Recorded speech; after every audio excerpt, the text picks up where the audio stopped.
మళ్ళీ ఇప్పుడు ఎండలో ఆడితే మళ్ళీ తిరగబెడుతుంది. అయ్యో, జ్వరం తగ్గిపోయిందమ్మా. చూడు చూడు, దానికి కారణం పిన్ని.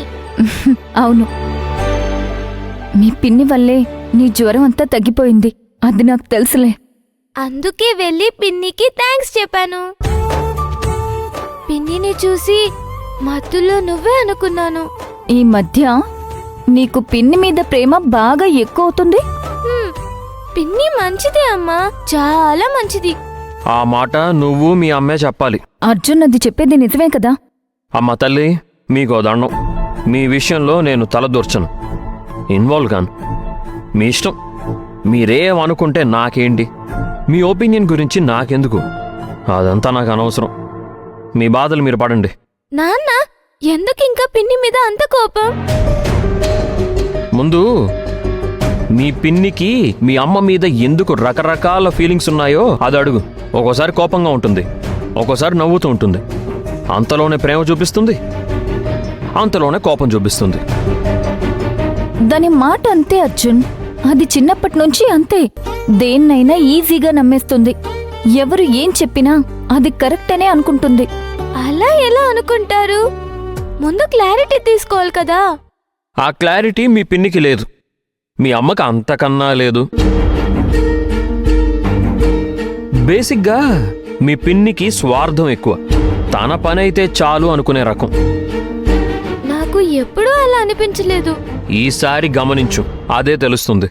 అర్జున్, ఇలాంటి విషయాలు భవానీకి ఎందుకు చెప్తున్నావు? భవానీని ఎందుకు ఇబ్బంది పెడుతున్నావు? తనకి ఇలాంటి మనుషుల గురించి తెలియాలి కదా. వ్యక్తిత్వాలు ఎలా ఉంటాయో అర్థం చేసుకోవాలి కదా. అదంతా ఏం అవసరం లేదు. అవునమ్మా, మీరెందుకు సరిగ్గా మాట్లాడుకోరు? మేమెప్పుడు మాట్లాడుకుంటూనే ఉంటాం. దాని మాటని బట్టి మాట్లాడుతుంది. ఒక్కోసారి అక్క అంటుంది, ఒక్కోసారి శివగామి అంటుంది. అది దానిష్టం. మిమ్మల్ని చూస్తే నాకు విచిత్రంగా అనిపిస్తుంది. పిన్నిని చూస్తే కోపం వస్తుంది. కానీ నా మీద పిన్ని చూపించే ప్రేమ చూస్తే ప్రేమించాలి అనిపిస్తుంది. తను స్వతహాగా మంచిది భవానీ. తన వల్ల ఎవ్వరికీ హాని లేదు. ఎమోషనల్గా శిశిర కొంచెం వీక్ అనుకో. ఎమోషనల్గా వీక్గా ఉండేది నువ్వు, శిశిర కాదు. బా సర్లే, వదిలే Arjun. Okay, all right. Bhavani, పద మనం ఆడుకుందాం. అరే అరే, వద్దని చెప్పాను కదా నేను. ఇప్పుడు వెళ్దాం, పద భవాని. అరే, తనకి బాలేదు అర్జున్.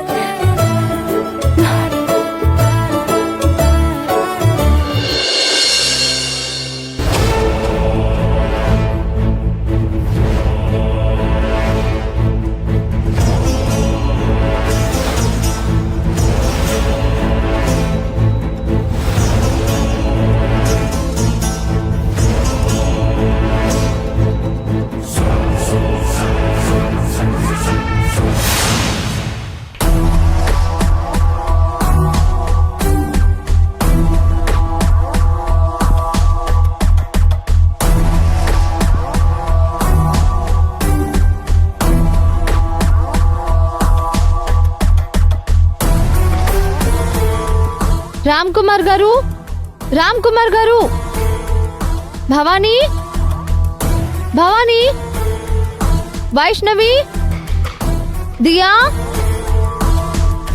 అందరూ రండి. మేడం, మేడం ఎక్కడికి?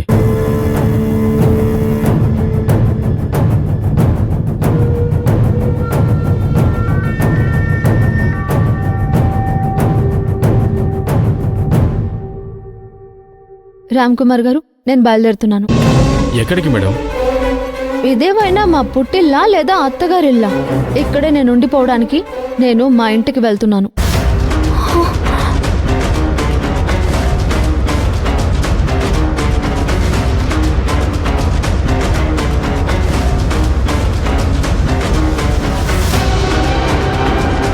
అదేంటి శిశిర సడన్ గా? రామ్ కుమార్ గారు, ఎవరికి రీజన్స్ చెప్పాల్సిన అవసరం నాకు లేదు. నేను బయలుదేరుతున్నాను అంతే. శిశిర, ఒక్క నిమిషం. అది కాదు, నా మాట ఒకసారి విను. అడ్డం రావద్దని చెప్పండి రామ్ కుమార్ గారు. పరామర్శించాల్సిన అవసరం అంతకన్నా లేదు.